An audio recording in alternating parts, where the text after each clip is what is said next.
Alrighty, so we got Jimmy Crute versus Anthony Smith. Anthony Smith, he's got 2 inches in height on Jimmy Crute and 2 inches in reach on Jimmy. Jimmy's last 4 fights, they've ended inside 4 minutes, so he's been getting it done quickly, or getting finished quickly, recently. So we'll break down the striking of these two. For Anthony Smith, I don't think he particularly comes in with a game plan for his stand-up. I think in his last fight, Glover was putting the pressure on him, so he was just firing at the volume pretty much. And yeah, that gassed him out pretty quickly. Glover took over from there, and if you don't throw too much against him, he's not going to throw too much back, like the Hector Lombard fight. But yeah, I think, he's mostly a counter striker, but doesn't really have too much structure to his stand-up, in my opinion.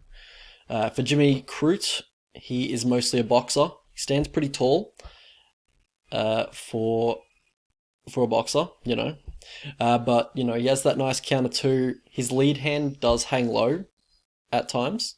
So once he pops out the jab, lead hand sticks out there, or just, hangs by his hips.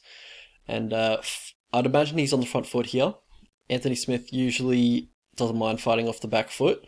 Off the back foot, Anthony Smith, he's mostly looking for those counter left hooks, counter overhand rights. But yeah, it's normally one and done. He doesn't chain together combinations too much. And that's kind of what I'm talking about with the lack of structure in his stand-up. But yeah, so what I think the main weapon for Crute will be the low calf kick. We've seen Anthony Smith, he doesn't check low calf kicks. He has had serious problems with those in his career. Especially in the, Rakic fight. Rakic could have TKO'd him easily if he didn't go to the ground with him. I think if he just kept going to the low calf kicks. And so I wouldn't be surprised if we saw a TKO from low calf kicks in this one, because Jimmy Crute does attack the low calf quite a bit. And it's just on Anthony Smith if he's learnt to defend them yet. So in the grappling department, for Jimmy Crute, so his offensive wrestling, he likes to get the wrestling ride, control from there. We saw that in the Michal Oleksiejczuk fight. He likes to duck under opponent's shot, look for a double leg from there.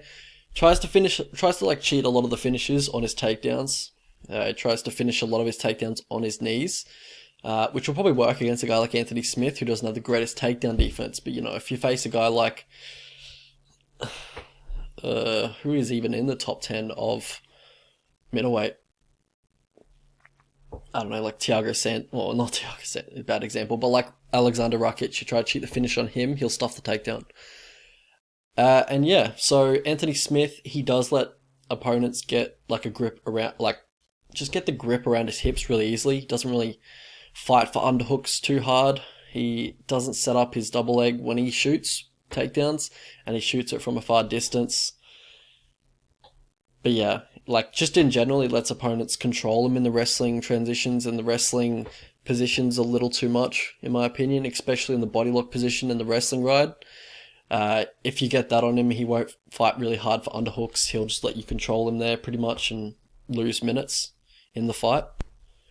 And Jimmy Crute, I think, he's coming from Australia, not known for having the greatest wrestling game, and still trains in Australia.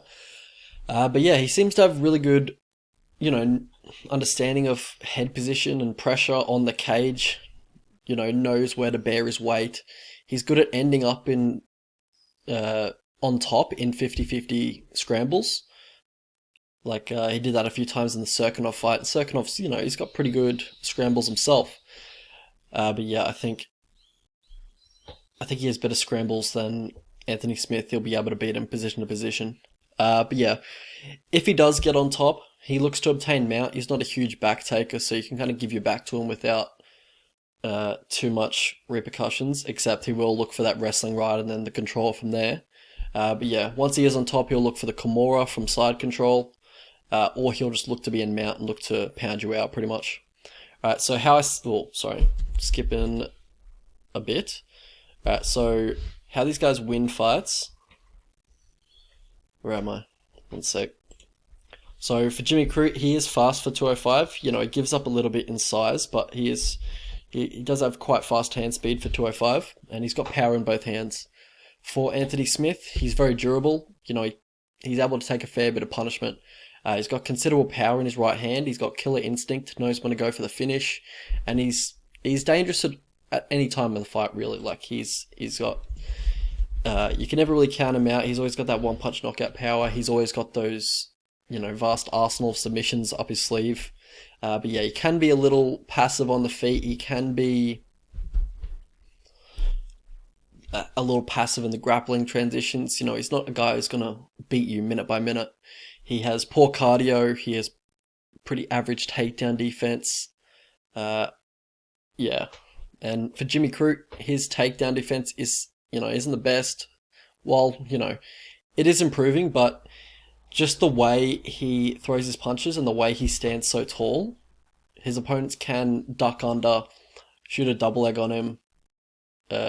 Just the way he stands really tall in his stand-up. It's just kind of a target for opponents to reactive double him. I think Serkinov hit a few reactive doubles on him. Alright, path to victory for these two. For Jimmy Crute, forward pressure, obviously the leg kicks, as we talked about before. Mix in the wrestling, I don't really mind you mixing in the wrestling. Look for the double leg, look to ground him. Don't really... I don't know, I think in the fence clinch, you kind of give him opportunity to look for his clinch trips, which are probably his best takedowns. So I'd probably stay out of the clinch, the fence clinch, but I don't mind you taking it to the mat and ending up on top.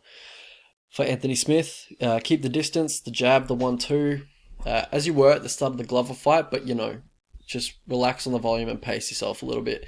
But this is a 3-round fight, so that is good news for Anthony Smith. Alright, so how I see this fight playing out. Alright, so, I think Crute should win this, honestly. I think it's his fight to lose. I imagine he's going to go with the low calf kicks early, like he saw the success Rakic had with those, just to kind of take the power away from Smith, and also he just doesn't check them. So, yeah, it's there all day. Anthony Smith, he's the type of guy that's always losing until he pulls off the finish. He's kind of like a Brian Ortega type. You don't really understand how he keeps winning fights, but he just keeps pulling it off with the finish. But yeah, Crute's definitely going to be winning rounds. He's going to be winning minutes. Anthony, he's always dangerous though. If it hits the mat, I think Crute will be on top. I don't see Anthony Smith getting Crute down. But yeah, he does need to be cautious of Smith's bottom game. It's quite deadly. But yeah, I think he'll be okay on top. I think a leg kick TKO or like an accumulated damage type of finish for Crute is definitely on the cards. So yeah, I'm thinking a late finish from Crute. And let's have a look at the lines.